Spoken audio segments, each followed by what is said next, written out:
Good morning.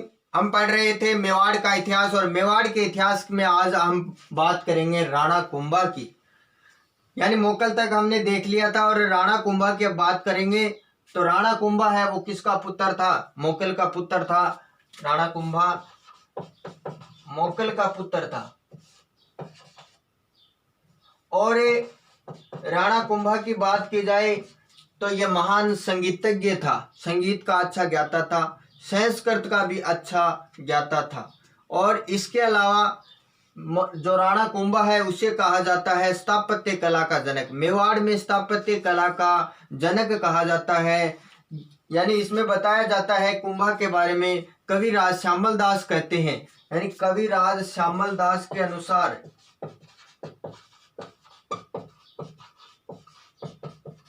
Mewar के यानी जो 84 दुर्ग थे उनमें से, यानी राजस्थान में 84 दुर्ग थे, उनमें से 32 दुर्ग किसने बनवाए थे? कुंभा ने बनवाए थे। किसने बनवाए थे? कुंभा ने। किसके अनुसार? कविराज श्यामल दास के अनुसार। इसलिए इनको कहा जाता है स्थापत्य कला का जनक कहा जाता है। तो हम आगे बात करते हैं राणा कुंभा की। ये किसका पुत्र था? मोकल का पुत्र था। यानी हमने पीछे देखा था मोकल के बारे में कि ये रणमल का भांजा था और किस प्रकार एक वचन के अनुसार उसे शासक बनाया जाता है।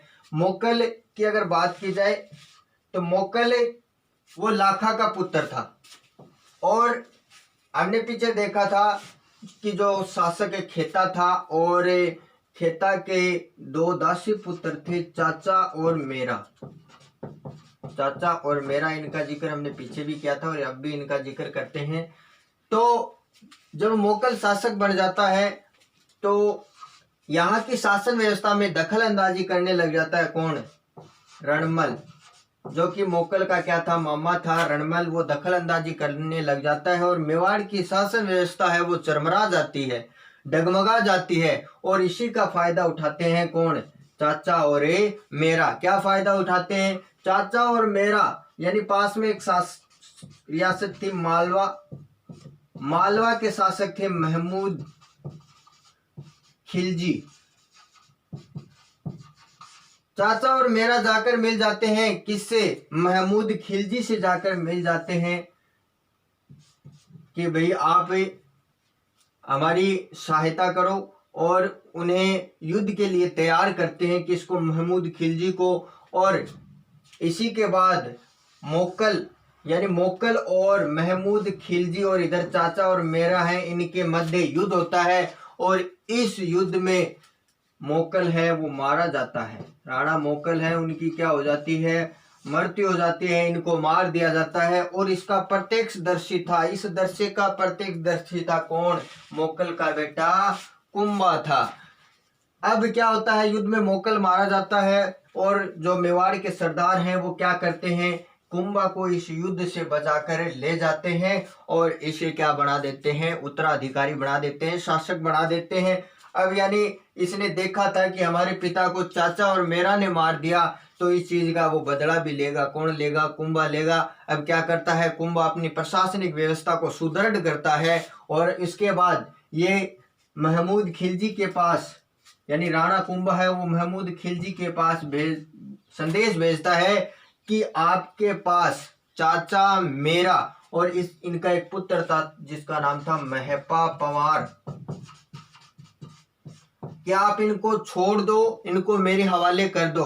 तो महमूद खिलजी ने मना कर दिया कि भाई मैं शरणार्थी में, जो मेरी शरण में आया, जो शरणार्थी है उसको नहीं सौंपूंगा। तो महमूद खिलजी को समझाया कि आप छोड़ दो वरना इसका परिणाम है वो बुरा होगा, लेकिन महमूद खिलजी नहीं मानते हैं। तो उसके बाद क्या होता है? युद्ध होना स्वाभाविक है। और 1436 सन 1436 में युद्ध होता है। किसके मध्य? कुंभा और महमूद खिलजी के मध्य। इसे युद्ध को कहा जाता है सारंगपुर का युद्ध। सारंगपुर का युद्ध या इसे मालवा का युद्ध भी कह सकते हैं। सारंगपुर का युद्ध होता है और इस युद्ध में क्या करता है राणा कुंभा है वो महमूद खिलजी को क्या बना लेता है? बंदी बना लेता है। बंदी बना के ले आता है और साथ में चाचा मेरा और महपा पंवार को भी ले आता है और अपने सैनिकों को आदेश देता है कि 3 कढ़ाई लेके आओ और उसमें तेल गरम करो। उसके बाद तेल गरम किया जाता है और तेल गरम करने के बाद चाचा मेरा और महपा पंवार को उस उबलते हुए तेल में तल दिया जाता है और उसके बाद चाचा और मेरा की समाधि बना दी जाती है। इन तीनों की समाधि बना दी जाती है। कहाँ पर? मालवा में इनका मकबरा, इनकी समाधि बना दी जाती है, चाचा मेरा और महपा पंवार की। और उसके बाद महमूद खिलजी को भी छोड़ दिया जाता है कि जाओ, आप कह रहे थे कि हम उन शरणार्थियों की सेवा करेंगे, हम उनको नहीं छोड़ेंगे। मालवा में इनकी समाधि बना दी, आप उनकी क्या करो? सेवा करो। इस युद्ध के बाद यानी जो कुंभा है इस विजय के उपलक्ष्य में और क्या करता है? विजय स्तंभ का निर्माण करवाता है। विजय स्तंभ का निर्माण करवाता है। तो इस विजय स्तंभ के बारे में हम देखते हैं। तो सबसे पहले बात करते हैं कि विजय स्तंभ कहाँ बना हुआ है। तो विजय स्तंभ का अगर स्थान की बात की जाए तो विजय स्तंभ बना हुआ है चित्तौड़ दुर्ग में। कहाँ पे बना हुआ है? चित्तौड़ दुर्ग में बना हुआ है। निर्माण किसने करवाया था विजय स्तंभ का? तो निर्माण यानी सारंगपुर की युद्ध की विजय में राणा कुंभा ने इसका निर्माण करवाया था। इसके वास्तुकार की बात की जाए कि इसको बनाने वाले कौन थे, तो इनके जो वास्तुकार थे उन वास्तुकार के नाम है जेत्ता, जेत्ता के अलावा नाप्पा, नाप्पा के अलावा पुम्मा और पुम्मा के अलावा पुंजा। ये इसके क्या थे? वास्तुकार थे। किसके वास्तुकार थे? विजय स्तंभ के वास्तुकार थे। ये चर्चित है, पता है सबको, चर्चित है। क्यों चर्चित है? तो इसके बारे में यानी इसे कहा जाता है भारतीय मूर्ति कला का विश्वकोश। भारतीय मूर्ति कला का विश्वकोश कहा जाता है। इसे कहा जाता है हिंदू देवी देवताओं का अजायब घर। क्या कहा जाता है? हिंदू देवी देवताओं का अजायब घर कहा जाता है। इसे कहा जाता है विक्ट्री टावर। क्या कहा जाता है? विक्ट्री टावर कहा जाता है। इसे कहा जाता है विष्णु स्तंभ। क्यों कहा जाता है विष्णु स्तंभ? क्योंकि ये जो इनके कुंभा के जो भगवान थे विष्णु, यानी इनकी उपासना करते थे, इनकी पूजा करते थे, तो उनको समर्पित है, इसलिए इसे कहा जाता है विष्णु स्तंभ कहा जाता है।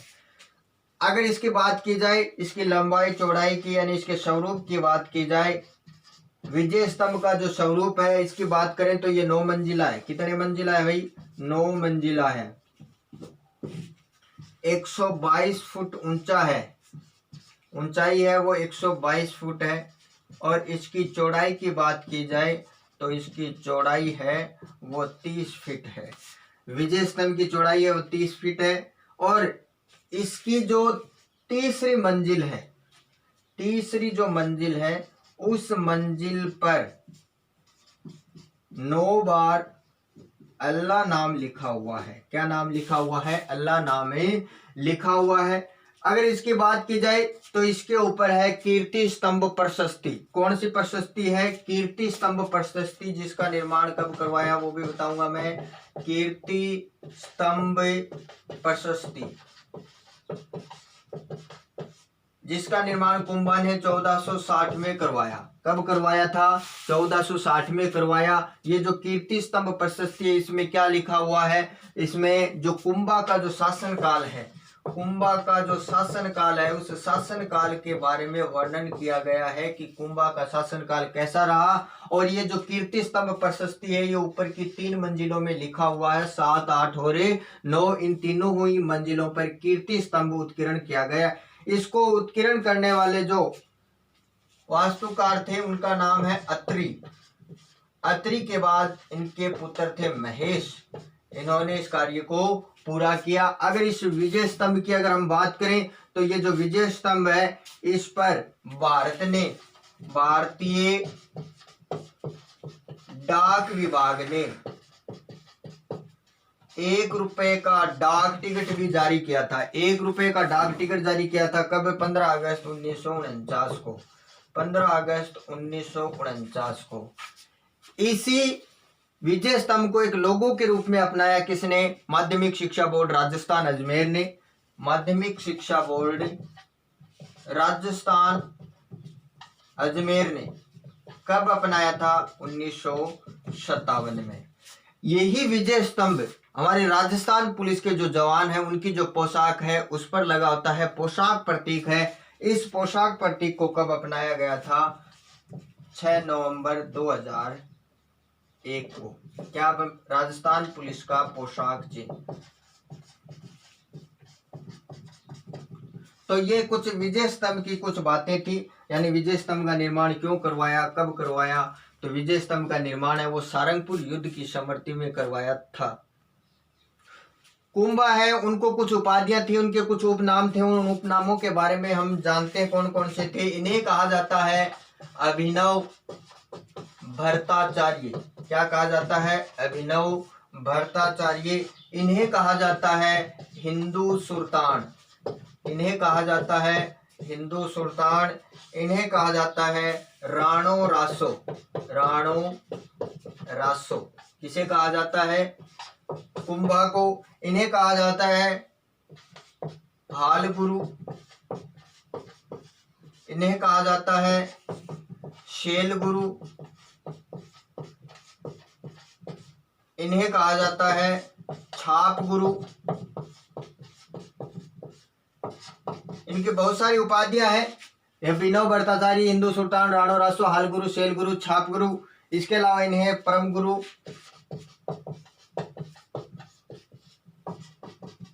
परम गुरु के अलावा इन्हें दान गुरु। इन्हें कहा जाता है राजगुरु।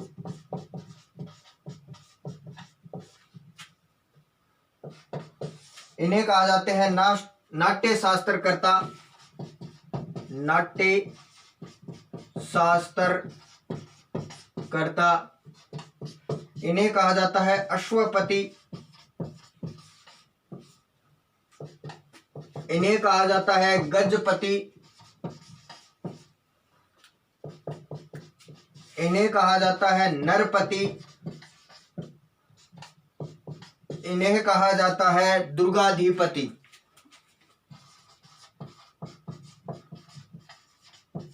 तो ये इनकी कुछ उपाधियां हैं जो किसको दी गई है? कुंभा को दी गई है। कुंभा को अन्य नामों से जाना जाता है। अब थोड़ी सी इनकी बात करते हैं कि इनके दरबार में कवि थे। उन कवियों की बात करते हैं। कौन कवि था? इनके दरबार में 2 कवि थे। एक का नाम था सारंग व्यास। सारंग व्यास जो कि क्या थे? कुंभा के गुरु थे। किसके गुरु थे? कुंभा के गुरु थे सारंग व्यास। और सारंग व्यास ने ही जो इनकी पुत्री थी, इनकी कुंभा की पुत्री रमाबाई, इनके भी ये गुरु थे। ये भी अच्छी संगीतज्ञ थी रमाबाई। और कुंभा है, इनको उपनाम से पुकारते थे। इनको कहते थे वागीश्वरी। किसको? रमाबाई को। और वागीश्वरी के नाम से पुकारते थे। और वागीश्वरी का विवाह इन्होंने अजमेर के शासक मंडलिक से किया था। मंडलिक से किया था। किसका किया था? रमाबाई का विवाह किया था। किससे किया था? मंडलिक से। और मंडलिक कहाँ का शासक था? अजमेर का शासक था। और दहेज में क्या दिया गया था? दहेज में जो जावर की चांदी की खान है वो दी गई थी। अब इनका एक दूसरा जो कवि था, यानी दरबारी जो कवि होते हैं उनको वेतन नहीं मिलता है। उनको वेतन नहीं मिलता है। उनको किसी विशेष उत्सव पर ही कुछ वेतन वगैरह यानी कुछ धन वगैरह प्राप्त होता है। अन्यथा उन्हें भोजन में ही यानी कार्य करवाया जाता है। भोजन के आधार पर ही वो रहते हैं। लेकिन इनके दरबार में एक वेतनिक कवि भी था जिनका नाम है कहना व्यास। क्या नाम था? कहना व्यास। इस कहना व्यास को इन्होंने दरबार में क्यों रखा कि जो कुंभा थे वो कुंभा एक पुस्तक की रचना कर रहे थे। उसका नाम है एक लिंग महात्म्य। एक लिंग महात्म्य। और राजकार्य की व्यवस्था के कारण राजकार्य में ज्यादा समय व्यतीत होने की वजह से इस पुस्तक को लिखने में इनको दिक्कत आ रही थी कुंभा को। तो इस पुस्तक को पूरा करने के लिए इन्होंने एक वेतनिक कवि को रखा जिसका नाम था कान्हा व्यास।